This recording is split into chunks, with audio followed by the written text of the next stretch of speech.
প্রকৃতি দুহাত ভরে তার বর্ণ তার রূপ উজাড় করে দিয়েছে, কিন্তু আমাদের সুযোগ ও সময় দুটোই সীমিত। তাই এবারের যাত্রা শুরু করছি আমার ঠাকুরমাকে প্রণাম জানিয়ে।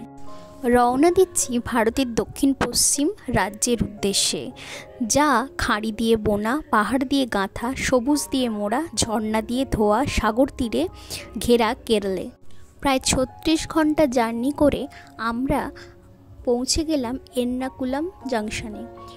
এর্নাকুলাম থেকে বাসে করে 45 মিনিট দূরে অবস্থিত কোচি বন্দরনগরীতে পৌঁছালাম। এখানে আমরা হোটেল মারমেডে সেই দিনের জন্য রাত্রি নিবাস করেছিলাম। এর্নাকুলাম আর কোচি দুটোই ভেম্বানাদ হ্রদ লাগোয়া বন্দরনগরী। ভেম্বানাদ হ্রদ কিছু দূরে গিয়ে মিশেছে আরব সাগরে। আমাদের হোটেলের ঠিক পেছনে ছিল এই ব্যাকওয়াটার। আমরা এখানে কিছুক্ষণ ক্রুজের আনাগোড়া দেখছিলাম। পরের দিন সকাল সকাল আমরা সবাই মিলে তৈরি হয়ে বেরিয়ে পড়েছিলাম মুন্নারের উদ্দেশ্যে। বাজে এখন সকাল 9:05। আমরা কোচি বন্দরে একটা ক্রুজ বুক করেছিলাম, ওই যে দূরে দাঁড়িয়ে আছে ওই ক্রুজটা। আমরা 1 ঘন্টার জন্য বুকিং করেছিলাম, আর মাথা পিছু পড়েছিল 150 টাকা। আমরা আজকে ভেম্বানাদ হ্রদের চারিদিকটা ঘুরে দেখব।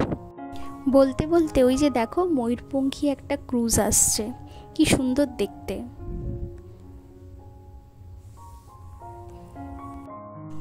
ভেম্বানাদ হ্রদের মাঝে ছড়িয়ে আছে কয়েকটি দ্বীপ, কোচি তার মধ্যে অন্যতম। এর্নাকুলাম থেকে জলপথে ব্রিজের মাধ্যমে সড়কপথে যোগাযোগ রয়েছে দ্বীপভূমির। সময় আমাদের সীমিত, তাই দ্বীপগুলো আমরা সেভাবে ঘুরে দেখতে পারিনি। বিদেশের সাথে এদেশের পণ্য আদান প্রদান হয় এই বন্দরনগরীর মাধ্যমে। আমরা চলে এসেছি একদম মোহনার প্রান্তরে, যাকে সি মাউথ বলে। এই হ্রদ সাগরের মোহনায় সার দিয়ে রাখা আছে চীনা জালের শাড়ি।